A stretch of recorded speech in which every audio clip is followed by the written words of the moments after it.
This afternoon, the winter storm continues to sweep across the South Plains, bringing several inches of snow to some areas. Plus, a massive fire forces evacuations and destroys an apartment complex in New Jersey. Firefighters are now searching for clues. We never use the condition of the footballs as an excuse. And the National Football League is rocked by another scandal just 10 days before the Super Bowl. And then later, the worlds of music and politics collide in Germany, the new global campaign that's underway. News Channel 11 at noon is next. Now, the South Plains First News in high definition. This is KCBD News Channel 11 at noon. Well, good afternoon and thank you for joining us today. Right now, light snow continues to fall around Lubbock, so will it last through the afternoon? Steve is joining us from the First Alert Forecast Center with the very latest. Hi, Steve. Hi, Sharon, and the quick answer is most likely. That is, we'll see some snow off and on, mostly light, as we go through the afternoon. Checking in on Super Doppler right now, looking at a little wider view. We still have a low pressure area roughly in the vicinity of El Paso right now, and that low is going to track to the south of us, but we still have a little bit of energy also over eastern New Mexico that'll be coming our way as we go through the afternoon here. So we're looking at off and on some snow showers, mostly on the light side as we go through the afternoon. A little closer look right here at the viewing area right now, and you see some light snow in the area, including here in Lubbock. Little additional snowfall out to the west, and it's tracking to the northeast and the east, so some additional snow moving towards Lubbock right now. On our watch warning map, we do still have watches and warnings. There's actually advisory, not any watches. We're looking at a winter weather advisory for the central and eastern areas in blue, winter storm warning for the areas shaded in pink, and a little closer view at that right now. To the northwest and southwest, we have the winter storm warnings. Elsewhere, the winter weather advisory that does include Lubbock.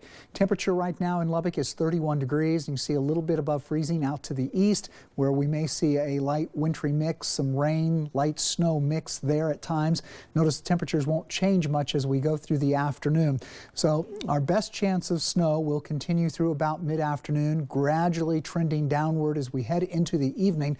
But those wind speeds, Sharon, will also be dropping off. So we'll take another look at when and where we may see some additional snow coming up here in just a few minutes. All right, thanks, Steve. And as Steve said, the snowfall will taper off throughout the afternoon. So how will that affect your travel plans this afternoon? Well, Taylor Langston is live in West Lubbock to tell us, is the snow melting out there at all, Taylor?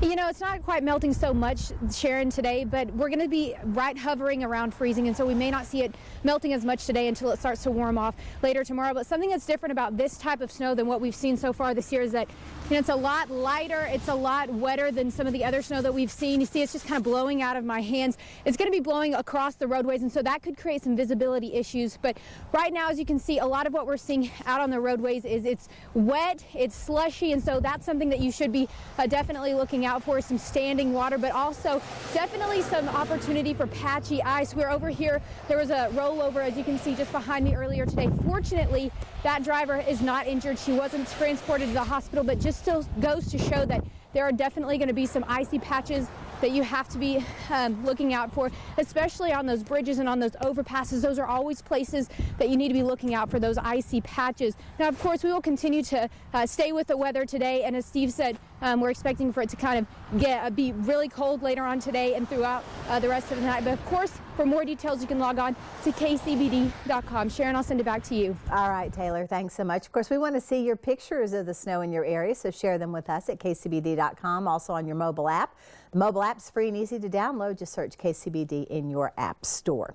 Well, new at noon today, Governor Greg Abbott appointed 2 new members to the Texas Tech University Board of Regents. Businessmen Christopher Huckabee and Ronnie Hammonds both received their degrees from Texas Tech.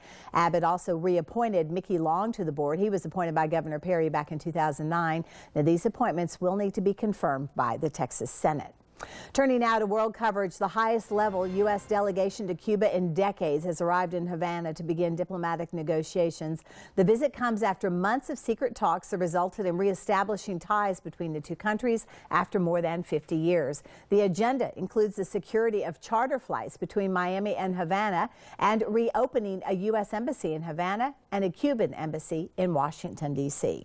Today, crews found 6 more bodies near the fuselage of that crashed AirAsia plane. This is the first breakthrough since Flight 8501 was first spotted more than a week ago. Searchers are hoping to find bodies that might be trapped inside the main part of the jet.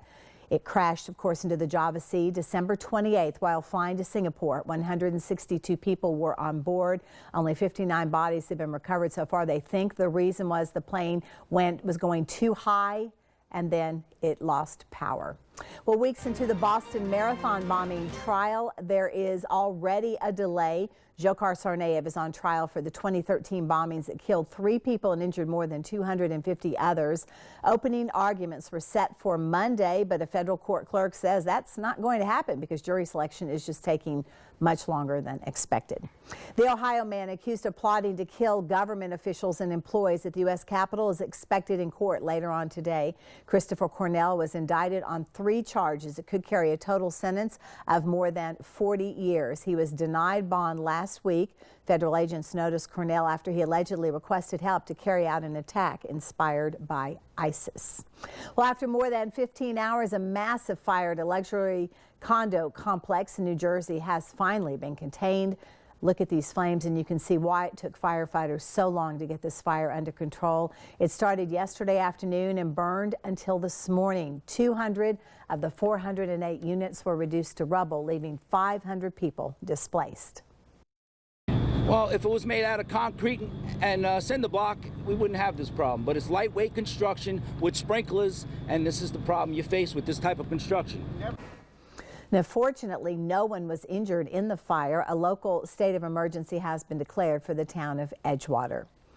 In a news conference this morning, New England Patriots head football coach Bill Belichick said that he was shocked to learn about allegations his team used underinflated footballs during last weekend's AFC game, the championship game. NBC's Jay Gray has more. I had no knowledge of the various steps involved in the game balls. For the first time this morning, New England Patriots head coach Bill Belichick addressed the controversy surrounding his team. I could tell you that in my entire coaching career, I have never talked to any player, staff member about football air pressure. Belichick echoed the Patriots company line. The team is cooperating with the ongoing NFL investigation into what's being called Deflategate. Game balls that were underinflated, a rules violation which could have made them easier to throw, catch, and hang on to in the cold, rainy weather during their AFC championship win against the Indianapolis Colts. Tom's personal preferences on his footballs are something that he can talk about. Patriots quarterback Tom Brady has laughed off the allegations, while the quarterback on the other side of the controversy summed up the loss like this. The energy, is sort of sucked out of you. You do feel deflated. It's a word you shouldn't use, right? But analysts say punishment from the league won't be a laughing matter, especially in light of the team's history of bending and at times breaking the rules. I believe the loss of draft picks might be in play. I believe a suspension for the head coach might be in play, depending on what kind of proof they have. Proof that the NFL is still searching for as the investigation continues. Jay Gray, NBC News. And Patriots quarterback Tom Brady is expected to address the controversy either later today or tomorrow. Well, many are weighing in on the alleged cheating scandal, including former Pittsburgh Steelers player Hines Ward. Ward won 2 Super Bowls with the Steelers, and this morning he talked about the issue on the Today Show. I don't think they're going to do anything before the Super Bowl, but the punishment has to be very harsh. On the Patriots take on the Seattle Seahawks in the Super Bowl February 1st, right here on News Channel 11. Well, get ready for a new smartphone to hit the market. LG plans to launch its G Flex 2, the phone, in South Korea on January 30th and here in the U.S. a few weeks later. This is LG's latest effort to use a curved screen. The phone will sell for about $700 without a contract. And on the South Plains, if you'd like your student to hear an inspirational message from an Olympic champion, you're in luck tonight. Mary Lou Retton, the first all-round gold medalist in gymnastics from the U.S., will speak in a fundraiser for the Fellowship of Christian Athletes. Meal tickets are sold out, but there's plenty of room for those who would like to hear her message. That starts at 7:30 tonight at the Civic Center. Tickets are $25, and you can buy them at the door. And still ahead on News Channel 11 at noon, a major announcement on this year's Grammy Awards. Plus, Al Gore and musician Pharrell Williams are joining forces. Why? We'll tell you next.